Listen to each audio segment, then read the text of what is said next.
Please, just make it fast, the CEO said. The single dad took off his jacket and changed everything. The first thing everyone noticed was her voice, steady on the outside, breaking underneath. Please, just make it fast. The CEO said it so quietly that only the man standing closest to her heard it. He was a stranger to her world of glass walls and silent elevators, a single dad who still smelled faintly of laundry soap and rain. In that moment, with security frozen and a boardroom full of people holding their breath, he slipped off his worn jacket, and nothing that followed would ever be the same. She had built her life on speed. Decisions in seconds. Deals in minutes. Emotions postponed indefinitely. The boardroom lights reflected off the city skyline behind her, a reminder of how high she had climbed and how alone the view had become. When the crisis began, documents leaked, accusations whispered, a hostile takeover moving faster than legal teams could stop it. She did what she always did. She stayed calm. She stayed standing. But now, cornered by pressure and judgment, she felt the walls closing in. The room buzzed with voices that didn't hear her anymore. She wasn't a person to them. She was a position. The single dad hadn't planned to be there. He was only in the building because the maintenance contractor was late, and someone had pointed him down the wrong hallway. He had learned long ago that life rarely asked permission before changing direction. Since his wife's passing, every day had been a balance between work, parenting, and quiet grief. He knew what it meant to be overwhelmed and unseen. So when he heard her words, "Just make it fast," he recognized them not as weakness, but as exhaustion. He stepped forward before anyone could stop him. Slowly, deliberately, he removed his jacket and held it out. Not as a shield, not as a gesture of heroism, but as something human in a room that had forgotten how to be.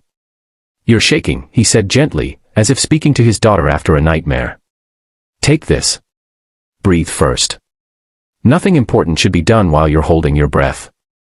The room fell silent. She looked at him, really looked, for the first time. No ambition in his eyes. No fear either. Just presence. Against every instinct she had trained into herself, she accepted the jacket. It was warm. Real. The simple act slowed her racing thoughts. For the first time since the crisis began, she inhaled fully. What followed wasn't fast at all. She spoke, not as a CEO, but as a woman who had carried responsibility for too long without rest. She acknowledged mistakes, clarified lies, and set boundaries that shocked everyone, including herself. The takeover stalled. The accusations unraveled under scrutiny. But more importantly, something inside her shifted. The boardroom no longer felt like a battlefield. It felt like a place where truth could exist. The single dad slipped back toward the door before applause or praise could find him. He didn't wait for thanks. He had learned that the most powerful changes often happen quietly, without witnesses.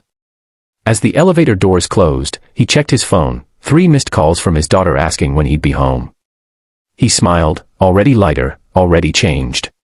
Days later, she stood alone in her office, city lights blinking like possibilities instead of burdens. The jacket lay folded on her desk. She hadn't forgotten the weight of it, or the way it reminded her that strength didn't always mean standing taller, sometimes it meant letting someone steady you. She made a decision then, not about business, but about life. She would slow down.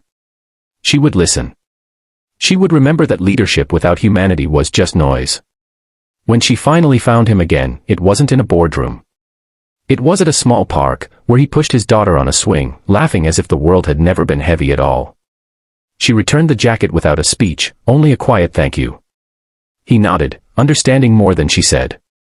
And as she walked away, she realized the truth that stayed with her long after. The moment she asked for things to end quickly was the moment someone showed her how to begin again.